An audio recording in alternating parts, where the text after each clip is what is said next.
ఇంకోటి మధ్యలో బెట్టింగ్ అనేది ప్రమోషన్ అనేది బాగా వైరల్ అవుతుంది. దాని గురించి మీరేమంటారు? బెట్టింగ్ చాలా తప్పు చేస్తారు పిల్లలు. ఇది బెట్టింగ్ యాప్ అది చాలా తప్పు చేస్తున్నారు.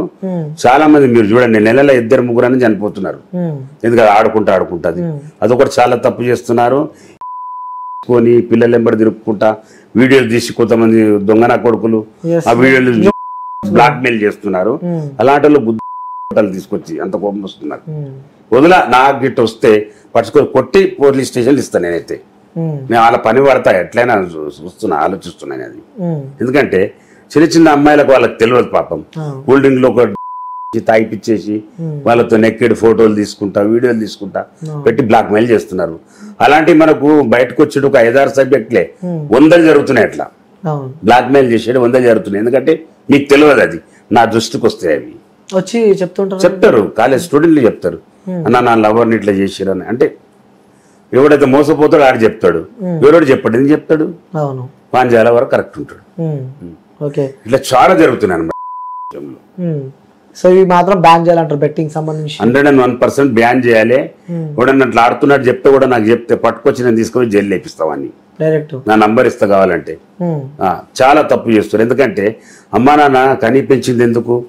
ఇలా ఆడి మోసపోయి ఇళ్ళకెళ్ళి బంగారం ఎత్తుకోబోతున్నారు, పైసలు ఎత్తుకోబోతున్నారు, ఆడుతున్నారు ఈ గేమ్. నెక్స్ట్ ఐపీఎల్ వస్తుందన్న ఇప్పుడు. ఇంకోటి కొత్తది వస్తుంది. ఐపీఎల్ ఇప్పుడు స్టార్ట్ కాబోతుంది 21st. ఐపీఎల్ అంటే అందరు చేయలేరు. అది అందరికి సబ్జెక్ట్ ఉండదు. ఇది కంటిన్యూ ఫోన్లలో నడుస్తుంది కదా డైలీ. అది ఎప్పుడు ఏడాదికో 6 నెలలకు వస్తుంది ఐపీఎల్. ఇది కంటిన్యూ ఉంది కదా డైలీ, నైట్ డే కంటిన్యూ ఉంది. అదో 4-5 గంటలు ఆడతారు వదిలేస్తారు. అది ఇదేం కంటిన్యూ కదా నీకు. బెట్టింగ్ చేయొద్దు అంటారు. బెట్టింగ్ చాలా డేంజర్. అది ఫస్ట్ ఏందో ఒక 1000 రూపాయలు ఇస్తే 10,000 వస్తాయి. అడిగి స్టార్ట్ అయిపోతుంది. కానీ ట్రై చేసిరా మీరు? నేను చేయలేదు. నార్మల్ ఏం తెలుసుకుందామని చెప్పి అంటే మన పిల్లలు ఆడుతుంటే పట్టుకొని చూస్తే ఎట్లా ఆడతారు చదువు పెట్టని చూసినా.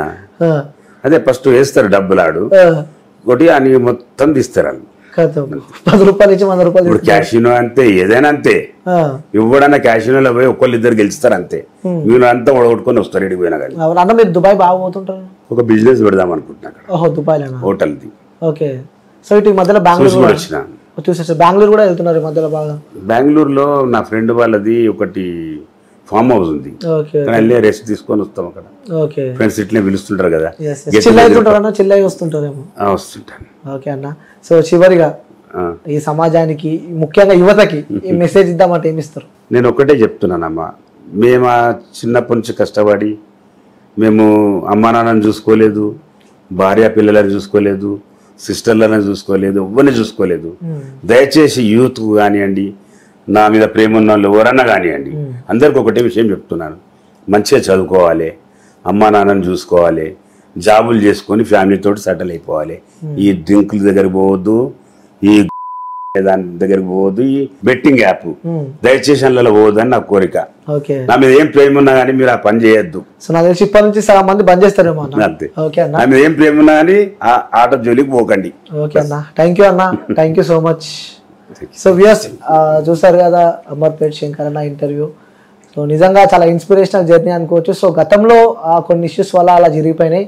బట్ ఇప్పుడు నేను రాగానే చూసిన చాలామంది తెలిసి ఇప్పటిదాకా నేను చెప్పాను కదా, సో చాలామంది జనాలు వస్తున్నారు, కొన్ని ప్రాబ్లమ్స్ కూడా లైవ్లోనే అన్న క్లియర్ చేసి వాళ్ళకి పంపిస్తున్నారు. సో ఇది మన ఇంటర్వ్యూ. ఇంకో ఇంటర్వ్యూతో మళ్ళీ Sunday take care, by by, signing off. నేను మీ యాంకర్ అని.